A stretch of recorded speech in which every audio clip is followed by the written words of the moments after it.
So Guardians of the Galaxy 3 is coming out. I'm a huge fan of these movies, and I wanted to sit here and re-review the Guardians of the Galaxy movies because I'll be honest with you guys. I'll just explain this real quick. You can just, if you don't want to hear this, skip ahead like a minute into the video. Um, Basically, back in the day when I reviewed the Marvel movies, it was during 2020. I didn't really have anything to do. I was doing school online. I had so much free time, and Marvel was at a huge thing, right? I think it was 2021 or 2020. Either way, it was time where I just had so much free time. Things were constantly, you know, whatever outside. We were trapped indoors. It was COVID, and I reviewed all the Marvel movies. And I did that because WandaVision and all these shows were coming out. But it was there. There was so much content coming out. I was sick of Marvel. I was done with it.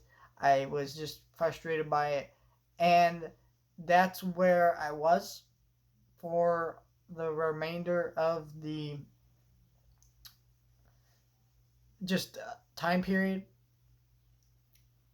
of just when it came to Marvel. So I was just reviewing all these movies really negatively, and I didn't really give them a fair just review. They're all terrible reviews, and I want to re-review all these movies. It's just hard to do that because unlike most franchises, there's like 30 of these damn movies, and it's really hard to do that. So I will eventually do that, and I'm just gonna re-review the Guardians movies before I go see three. So tomorrow you're gonna get a review of Guardians of the today you're gonna get a review of Guardians of the Galaxy. Day after you're gonna get one of Volume 2, and then Friday I will hopefully have my review out for Guardians 3. I really love this movie.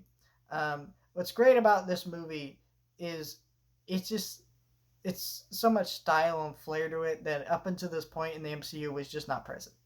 The only moments of style and flair was Joss Whedon's writing in the first Avengers movie. But by the time Age of Ultron had come out like a year later after this movie, there was just no style and flair. Like, it was gone. Age of Ultron was a very bland movie. And yeah, James Gunn's direction here is not as solid as it is in Volume 2. There's still scenes, especially with the villain in this movie, who is the worst part of this movie, um, that are just ugly looking. But he definitely tries to add more levity and life to this movie. He introduces us to a bunch of characters that up until this point were no names in the comic books and makes them all lovable characters. I think he gives, and what it is he gives them all enough character that you could really expand upon them in sequels, and he does very well. But makes you like them enough in this movie to carry just this one movie.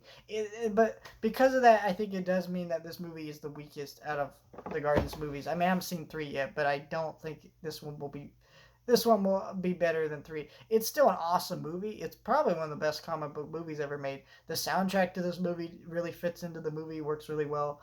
The characters are just so great and lovable, like I said.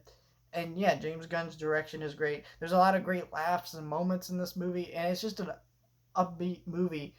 I think it just suffers from that villain being so bad. Like, the, he really doesn't feel that much of a threat in the movie just because the way the actor plays him. And like he's literally someone who could destroy potentially the entire galaxy. But you don't feel his threat because he just played really poorly. Like, I feel Ego more as a threat in the second one than I do in this one. I just think he's so bad as a villain, and I get what they were doing. Um, this was the movie that also introduced us to the Infinity Stones, which was cool. But yeah, I think this is just awesome movie. Love Guardians.